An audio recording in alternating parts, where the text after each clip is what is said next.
Hi, this video here is over the last of the Shuai Chiao form, so 21, 22, 23, 24. Before I get started, I just want to reiterate this. So there are sets of these that are less than 24, 16, even some that are less than that. Sometimes they are in different orders, sometimes there are different variations of the movements, how you do the hands and how you don't, and things like that. It's just like Wing Chun. I've been doing Wing Chun for a very long time, and there are literally, I would say, dozens of versions of the forms. I mean, something legitimate versions, maybe, a dozen. I mean, this family group or this lineage or this organization, they do them this way and that way. So the same thing with these Shuai Chiao forms. I will say this: I have all interest to look at and try to see, how this group does this, and then, maybe this is a good piece. I have an open mind about things, and I hope if you're watching this, you have an open mind too about martial art training. The thing that you want to emphasize, though, we'll say in the Wing Chun form. I'll use this as an example again. So the very first form, Silam Tao, Silam Tao, whatever focus you want to have there, idea or training.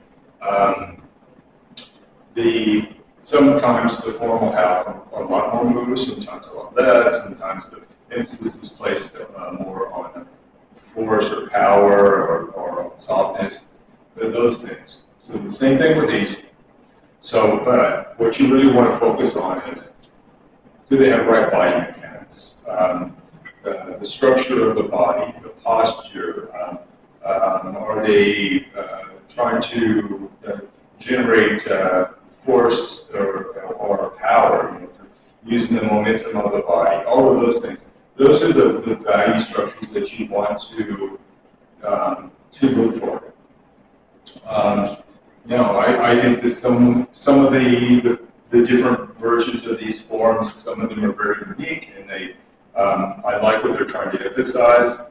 And so when I'm sharing these pieces out to people I'm instructing, I try my best to give them options. It's done like this, it's also done like this, not to confuse the person, but to ensure that I'm including other variations that potentially have value and merit. So that being said, these last four, if you've watched the other videos, the way that I do the postural alignment, the structure of the body, my emphasis on the core to help to generate force, stability of the body. So if you've watched the other videos, then that should be pretty clear. And I'm not going to emphasize that as much in this video. Primarily, what I'm going to do is just go through them. So knee lifting, lateral leg hooking, shoulder strike, and bowing. So with knee lifting, so if you think about it, you have in the belt cracking and in the 6th and 7th form, right? You have your hands on your hips and you're turning and you're kicking the leg out, or you're coming across and kicking back, right? Well, knee lifting is another, we'll say, aspect of that, right? But instead of having my hands on my hips, and you could do it with your hands on your hips, just to say that. I feel that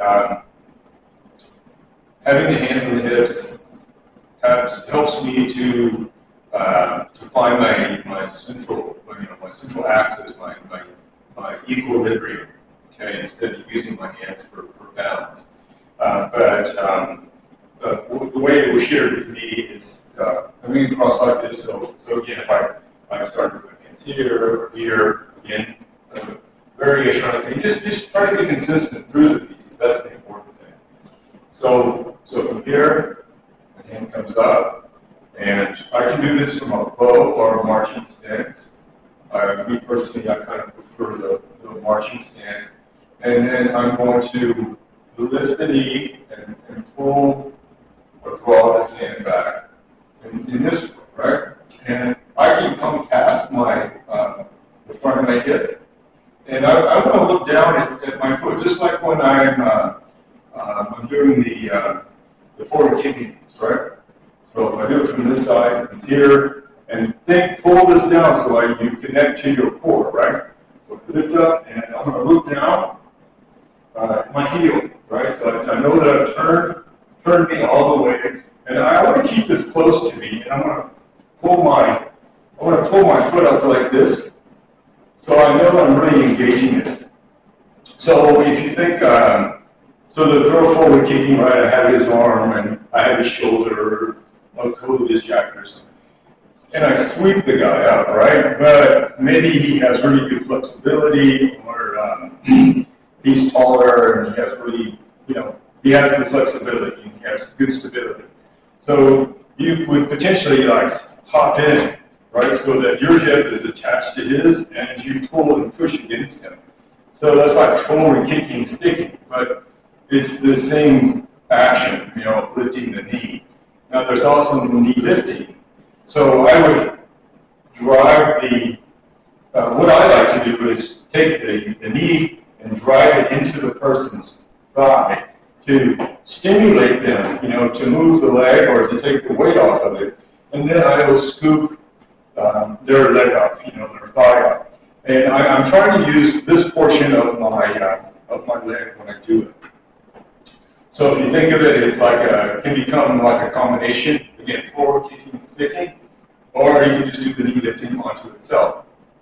So again, if I put my hands here to do it, right, I'll return by marching or bow, and then I'm going to lift up and I'm going to look down here. And I want to at least get it parallel with the ground. But if I can put it up here, more of a diagonal, that's even better. But I still want to maintain my torso, right? So turn, and then I lift the knee up, and I draw it up, and I draw the foot up, and I can do it this way or point it down. Right? And if I did it with my hands, right, it's like I'm grabbing at the wrist. My hands on the shoulder, pulling me into the jacket, and I scoop up. And same thing again, I'm going to look down here, right? Or I'll pull and point the toe, scoop. Okay? And I just do it from the front just a couple of times. So here, and scoop.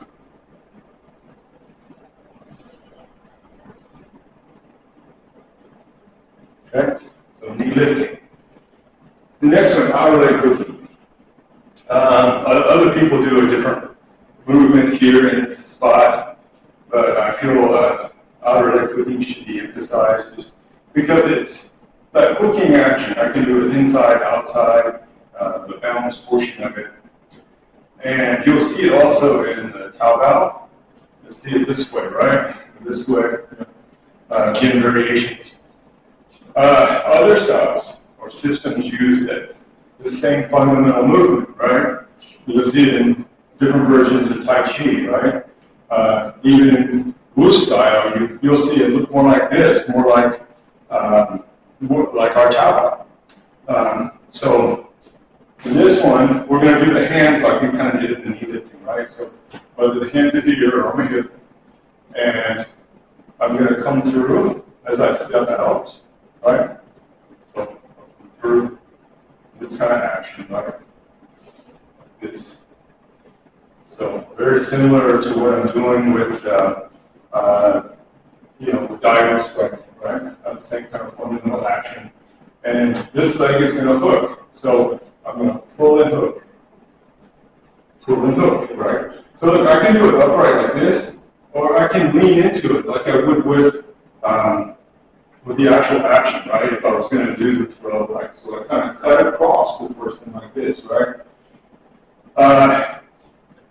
You can raise it up higher and come down, or you can slide across. But I would, for the form itself, I would recommend that at least get the knee up, you know, to the hip region, right? So here, here, here, right? If I want to lean into it, it's okay. Just keep your stability, and when you've completed the action, just let yourself lie down into a bow stance, right? I'll do it here, and then fall into the bow stance, right? And I go to the other side, here, and I go to the bow stance. Here, I come through, right? Here, and I come through. Now, as I was sharing, you could do it like the top piece. You come here. If you want to do it in a line. So, and you can think that this is subduing or seizing the person's arm, or it could even be, you know, into their lower back, you know, pressing against their back. This hand's pushing against the jaw or the chest, or maybe even you have their apparel and you're pushing it, right? You know, this way, right? But again, do the action, and you can either place the foot, and then step through to do another one, or pull, and then let yourself go down, and then right back up.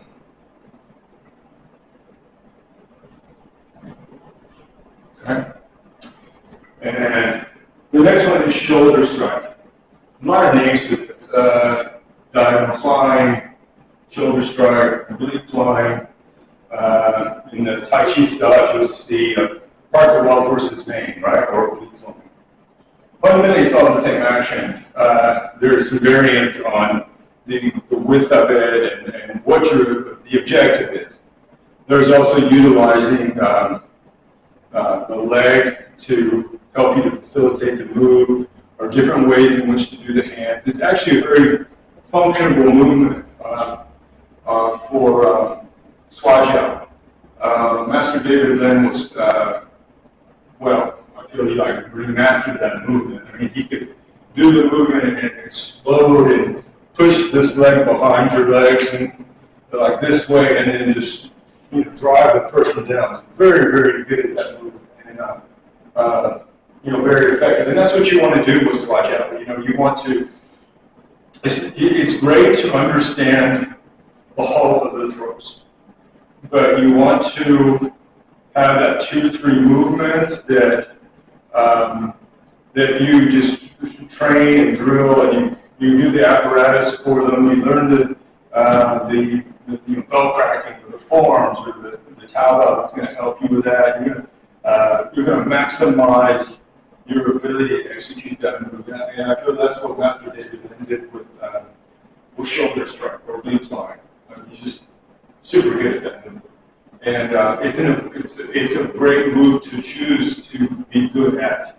I mean, just simply because of, I feel that with, if you think of the movement as a baseline, there's probably 8 or 9 different variations with that move that are like uniquely different. I'm not talking about just the different in a foot position, but how you're controlling the body, or how you're moving this way versus this way, all kind of neat stuff. So with this one, again, whether I start with my hands here or here, but it's like I'm gonna do my grab, and this hand is gonna come through as I step, and then I'm gonna extend me. Now, if you do Master Chong's Tai Chi, I'm hoping to do some videos soon on Master Chong's Tai Chi and break it down. There's plenty of people that have done demos of it and stuff like that. But to give a comparison of the difference between Master Chong's Tai Chi and Yang, and where some of the pieces come from, if I can do a good job of that, I hope I can. So, if you did Master Chong's Tai Chi, he comes here and then he goes like this, and he's looking at this hand, right? Well, you could do this too, right? But in Master Chong's Tai Chi, he's looking back here. And when you're doing this form, you can do both and practice both. It's a different value structure of why you're looking at this hand versus this hand, okay? And I want my head and my body in a line. I don't want to to be like this and bend my head, right? I want to be in this line. It's an explosive movement, right? So I come here and I dig really deep and long. See, I'm going to look at this hand.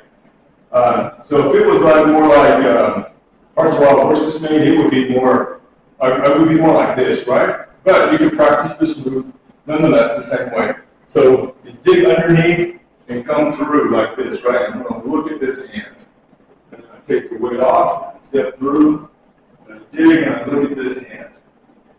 Again, some out there will probably look at the lead hand versus the rear. Some will do it more squared up. You know, they'll do it like this. You know, or they'll do it like this and then look here. Okay? I don't think any of those are wrong as long as the mechanics are right. Okay? So me personally though, I like to do it this way. And I really elongate the body and I look here at the rear hand. Okay? So I dig really deep when I'm doing it because I want to try to build that explosive power. I'd really like to have that kind of power that Master Lin could generate from doing this movement.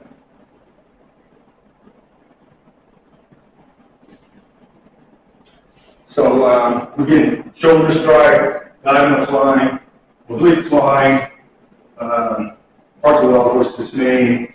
It's all fundamentally the same thing. It's the same with ward off, right? They're kind of like in a category. I see martial arts as categorical. Like these movements all have similarities. These movements all have similarities. If you look at martial arts like that, instead of just think of everything as an individual movement, you'll be able to maintain more content. So, and then the last one is bowing. So the same thing with the bell cracking, right? The last movement is bowing. So there's two fundamental ways that I see people do this. Some, they don't make a step. Some make a step. So some do it like this, and they hold their hands like this.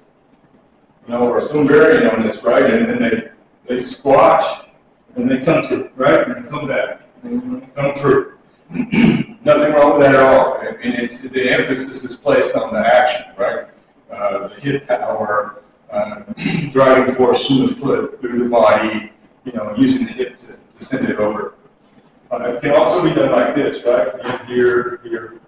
Okay. Just kind of like some of the other ones, like the hip throw, lower body control. You know, you start out in this position, and as I step, my hands go to close, and look, I can either leave them separate, or I can put them together, or you can even move them like this, and I squat, and I come through, and I drive the power, right? I come back, here, and here.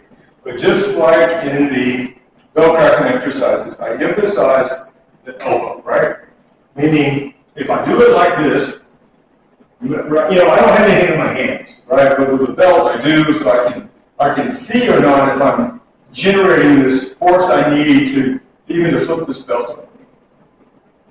So if you're here, right, think about it. Drop the elbow so that you can engage the core. So here, and then pop, right? And then don't stand up like this, right? You do the motion, drop the elbows, lift the body, squat again, and then either come back to start over, right? Or I'm doing it this way.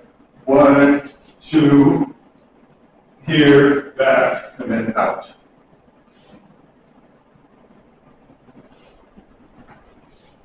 Okay? There's no point in doing the posture or the form if you're not going to try to generate the power from it. So that's the total of them, the whole 24 if you've watched them that I do. And I learned this from my secret, so Master John Wall. That being said, whether you like my version or you like this person's or this group's version or what have you, that doesn't matter. What matters is that if you're doing Shuai Chiao, that you're doing these. And whatever version or whatever group, if you feel that these people do it better than these people, that's really irrelevant, in the whole scheme of things. Now, if it's body mechanics that you're looking at and you feel this group does it better, okay, that's different. You're basing it on a perceived fact, right? You've looked at the weight that's applied. You have the experience to do that. But include them in your training, just like the towel belt, just like the belt cracking, the forms, the apparatus, right? Those things are all your solo practice that you can do at home, or you can do when you're not in class and you've got time to train the body, right? There's other things that go with Shuai Chiao that are important that you can do solo. But those things right there, they will make a difference to you, I promise you, and it will give you potentially a longer duration time for you to be able to do Shuai Chiao in your life, meaning 30 versus your 60, that kind of stuff. If the body's strong and the balance is good and the body has stability, the structure's good, all of that stuff, then you're going to be, if you really like Shuai Chiao, you're going to be able to do it longer. And those things that I just mentioned are going to do that.